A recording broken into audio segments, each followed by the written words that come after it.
YouTube created versions of one CreatorRadar video in 20 languages, and most of them were already published before I reviewed a single one. This is not a theoretical rollout. In this channel's languages page, Arabic, French, Hindi, Italian, Japanese, Korean, Russian, and several others showed published dubbed audio and translated titles. German, Indonesian, Portuguese, and Spanish were still processing when I checked. The surprising part was not the number, it was the setting behind it. Automatic dubbing was enabled, while manual review before publishing was not. So the real question is not whether YouTube can generate a dub. It clearly can. The question is whether a small creator should let those tracks go public automatically when the creator cannot personally verify most of the languages. I audited the system in 5 parts: what YouTube published, what the viewer can switch, what the creator can review, what cannot be edited, and what this channel can honestly conclude from the test. Start with what was actually created. The test video was my 6-minute, 53-second investigation of YouTube Ask Studio. Its original language was correctly set to English from the United States, and it had a timed English subtitle track. On the Languages page, YouTube displayed 20 translation rows. A published row did not mean audio alone. For many languages, Studio showed both published audio and a published title and description. French is a clear example. The English title became a French title. The description became French. The audio source was labeled auto-dubbed. Its status was published, and Studio let me preview that French track against the original video. Japanese showed the same basic package: translated title, translated description, and published auto-dubbed audio. The complete description, including the chapter labels and creator call to action, had been translated.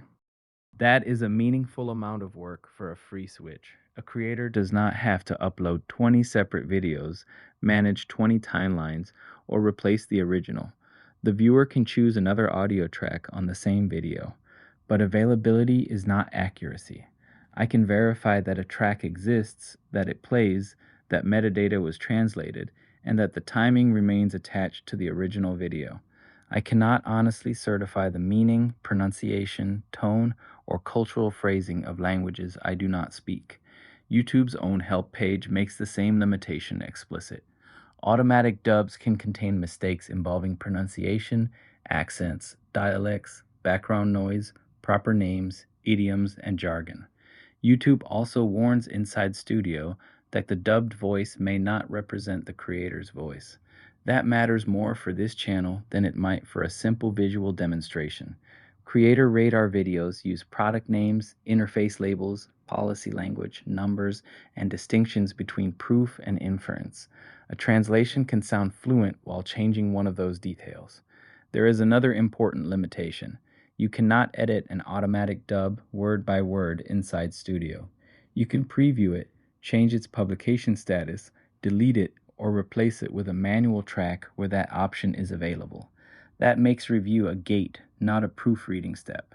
The channel setting explains why these versions appeared publicly. Under Channel Advanced Settings, automatic dubbing was allowed. Directly below it, the option to manually review dubs before publishing was unchecked. In other words, the current workflow was generate first and publish automatically. The safer workflow for an evidence-led channel is generate first, review what can be reviewed, then publish intentionally. That does not mean turning the feature off. YouTube says automatic dubbing is designed to make videos accessible to viewers in other languages. Its 2026 update says the system supports an expanded language library, and some languages use expressive speech intended to preserve more of the original delivery. For a small channel, free translated audio is potentially valuable. There is no sensible way for CreatorRadar to hire voice talent in 20 languages for every upload. Automatic dubbing can create an experiment that would otherwise be impossible, but the experiment needs controls. First, set the original video language correctly. YouTube says this helps it generate more accurate dubs. Second, provide accurate English subtitles. They improve accessibility and give the system a clean written reference for names, punctuation, and technical terms. even though YouTube does not promise that the dub simply reads the subtitle file. Third, turn on manual review before publishing. This prevents availability from being mistaken for approval. Fourth, audit at least the metadata in every language. You may not understand the translation, but you can still catch broken links, missing numbers, untranslated product names, strange formatting, or a title that became dramatically longer. Fifth, prioritize languages you can actually verify. Ask a fluent speaker to check a representative opening, one technical section, and the final call to action. If no qualified reviewer is available, label the result unverified instead of assuming that natural sounding speech is correct. Sixth, watch the performance by audio language after publication. The existence of a track does not prove demand. Look for actual watch time, retention, and geography before investing in custom thumbnails or manually produced tracks. This audit also exposed a useful difference between processing and publishing. German, Indonesian, Portuguese, and Spanish were still processing during the capture, while many other languages were already public.